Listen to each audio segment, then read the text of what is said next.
Is he? Go. Yes, Salem, we're back! Disney's Hocus Pocus. 5 feet. Click him out 1, 2, 3, 4. Here doing a review video at Hocus Pocus 2. Alright, so we're going to give you guys a summary of the movie and also discuss some of the Easter eggs.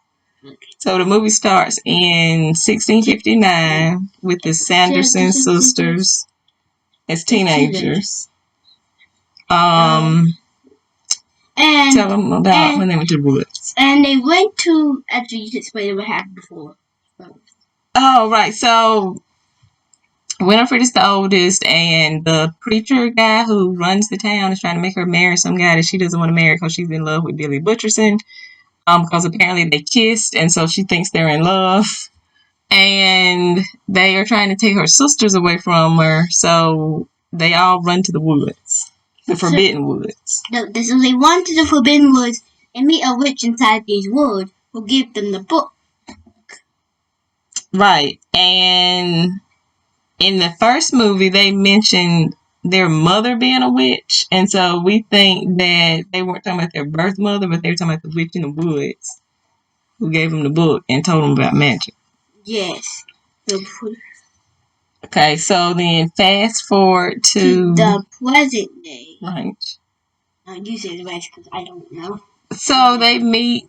So they don't meet. Well, we meet as we're watching the movie. 3 new girls who were all friends. One of them is kind of on the outs with the other 2 because she has a boyfriend, whatever.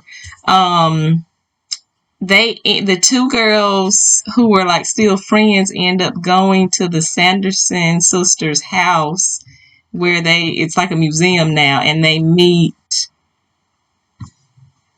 the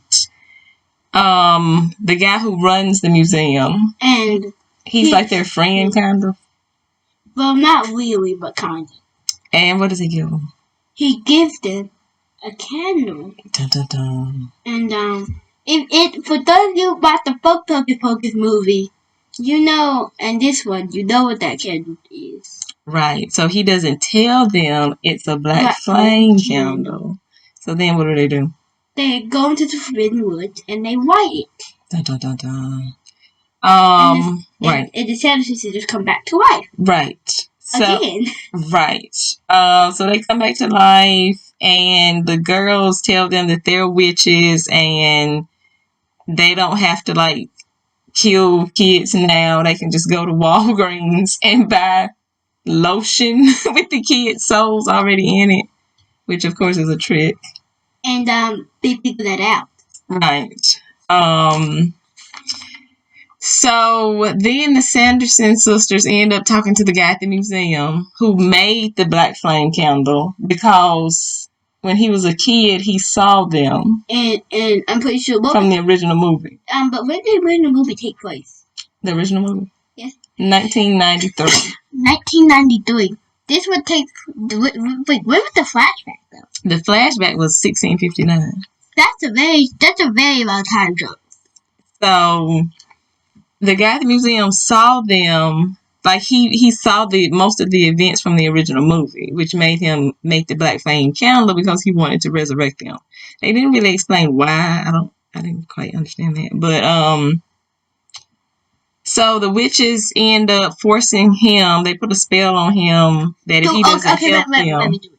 It's not that exact spell. So they used the spyglass to put a spell on him to where once the said reaches the floor, he dies. Right. So and he has to help them. Because at this time they found that they don't need to make the potion and get a child. They decided that if they were the most powerful coven in the world, though they could be killed, no son would be able to kill them. So you know what happened? What? So they decided to make a power spell using the book, which this guy had. Was it Magica Maxima or something? I'm pretty sure Magica Maxima. I'm pretty sure the spell was Magica Maxima. I think. I don't know. Okay, and so the guy, I don't remember his name, but the guy at the museum ends up going to dig up Billy Butcherson, who pops up. Yeah. And he's been awake for the past 29 years. We don't know how But just laying in his grave like for 29 years. I wonder was he getting out roaming around and getting back in there? I would have. But anyway, so kind of skipping ahead, the Sanderson sisters are trying to make this. They're trying to gather the ingredients for this spell that they want to do because they want to kill the mayor who looks like the pastor from when they were growing up because he's a descendant. They end up going to a carnival and singing and hypnotizing the crowd like in the first movie. And then skipping ahead again, they end up like capturing the young girls. They go to the woods. They do the spell. Winifred gets like all the power. But what happens when she gets all the power? Let's talk about her power first. Oh, the girl? Yeah. Okay, yeah. So the girl, I'm pretty sure the girl might be a descendant of them. I think. Okay. Somehow. Or something. But possible. Possible. It's possible. Possible. Not really impossible, but still. It could be. She could be like they had a cousin or something. She could be like a distant cousin. Maybe. But the thing with she had powers and the book betrayed the Sanderson sisters. Okay. It betrayed them. And right. Because she got the book. And the warning said that the spell will make them more powerful, but they'll take what they value most. So what was the price Winifred paid? Her sisters turned to dust. Yep. But her sisters also got powers. But True. they turned to dust. Very true. And then, so then they cast a spell to undo. So then the new girls okay. cast because again, power was meant to be shared. Right. So I'm pretty sure she gave them some of her magic, I guess, so they could be the coven, I guess. Right. But so they used a spell to make. They used a spell. They put about the new generation as an option to make a new spell. So they used the book spell to pretty much use it, but she had to give up her powers for it to work. True. And when she gave up her powers, it didn't bring them back. It turned her to dust. Yep. But she seemed happy because she missed her sister. True. And I like that because it showed that she would. I like the flashback at the beginning, and then I liked the way it ended with her like sacrificing herself for her sisters because it showed she wasn't just like this evil witch because she cared about her sisters at least, even though they were killing kids. But she wasn't a complete monster because she could have just been like, I don't care about my sisters. I'm just gonna still be a powerful witch. Yeah, but she decided not to.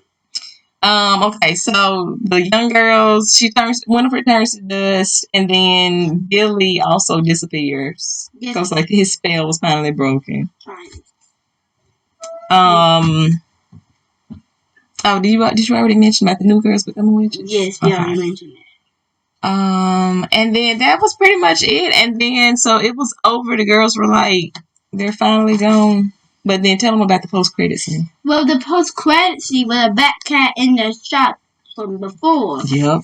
And he jumped up to a box which said Black Flame Candle number 2. Dun, dun, dun. So that means that just one Black Flame Candle. Because that means that before there was only one Black Flame Candle known. Now there's 3. Right. So I bet they're gonna bring back. So I bet in a later time they're gonna bring back the Sanderson sisters.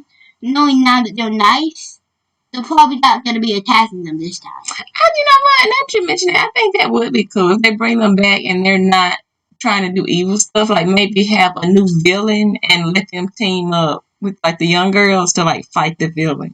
I think so. That'd be cool. Because I'm thinking the way they could set that up is that he decided that he asked them if they want to bring back the Sanderson sisters the next year. Oh. And then the next year, and then they bring them back. The Black Flame Candle brings back the old witch from the woods instead. Oh yeah, we didn't mention that. So something else had happened at the end of the movie. As the girls were walking home, we saw the mother witch from the beginning of the movie, she would take the form of a bird. We saw that bird flying after the girls. And so we don't know if she was going to like try to talk to them about, hey, let me give you a tutorial on being a witch. Or is she going to try to like do something evil? We don't know. We do something evil. Oh, so she could be the villain in the next movie. Yes, she probably is. But do you really want to see another movie? Well, I mean, I can say yes from the track record with Hocus Pocus 1 and 2, but I don't want them to push the luck. They gotta do it more. Exactly. I feel like the 29-year wait was worth it. To me, it wasn't as phenomenal as the first movie, but it really captured, I think, the spirit of the first movie. It wasn't like a better, but it still was close to just being better. But Yeah, it had the same feel. it definitely was. So we don't want them to like press their luck and make a third one. But here's the thing: the only other thing that I can think of for a third one besides doing that is by doing a prequel, which goes back in time. Oh, right. And it explains like why. It explains like what's happening, like. And that explains like who was the first witch. All right, because we didn't get to see. So this movie started at 1659 when they were like teenagers, and then the first movie we saw them in 1699 or 93 or something like that. So there was like a 40-year period of them being witches that we didn't see. Exactly. So they could go back and address that. That's the only way they can do something without like messing up what's happening. True. I would agree. Because like if they do a prequel, if they do a third movie, that like breaks, because you can see the Black Flame Candle number 2 right there. Right. But if they do another movie, they could make the movie be so bad and make the other movie feel so bad. True. And that can't be. And it's hard to go wrong with the prequel. Because it doesn't even have like the same. It wouldn't have the same actors. Because they would have to get like young people. Yeah, it wouldn't even. Well, I mean, maybe they could go back and show us some of the things they were doing in like. I would say like, because they said 1690. 1698 maybe. So that way we can see. So that way we can kind of always keep the same actors, but just make them look a little younger. Right. And they can do that with technology now. Like, look at how rugged Luke Skywalker looked in The Mandalorian. Oh, true. Very true. But yeah, so we give the movie a positive review. We enjoyed it. Anything else you want to add? Yep. 5 out of 10. 5? That's not good. It's better than I would rate it. That's not okay. I give the first movie a 15 out of 10. Because I'm that person. I would give this second movie, I'll give it an 8.5 out of 10. 9 out of 10 actually. Okay. 9 out of 10. Everything's is changing his vote. Okay. But yeah, so give it a watch if you haven't seen the first one, definitely watch the first one first. Yep. Don't, because if you watch this for the video, don't just watch the second one and think, oh, I'm an expert. No. Watch the first one first to know what happens in the first one. Right. But actually, the first one's kind of a giveaway to make it. Also, I want to add to the young actresses. I thought they did a good job, especially the one who played Winifred, because she had some of the I don't know what you call it, like the way Winifred kind of like holds herself, her posture. Like the young actress did a good job of doing that. Yeah. But I think that's it, guys. That's all that I think was in the movie. We don't like that's all. I think that was it. So 5 feet is about what to do for. Out. 1.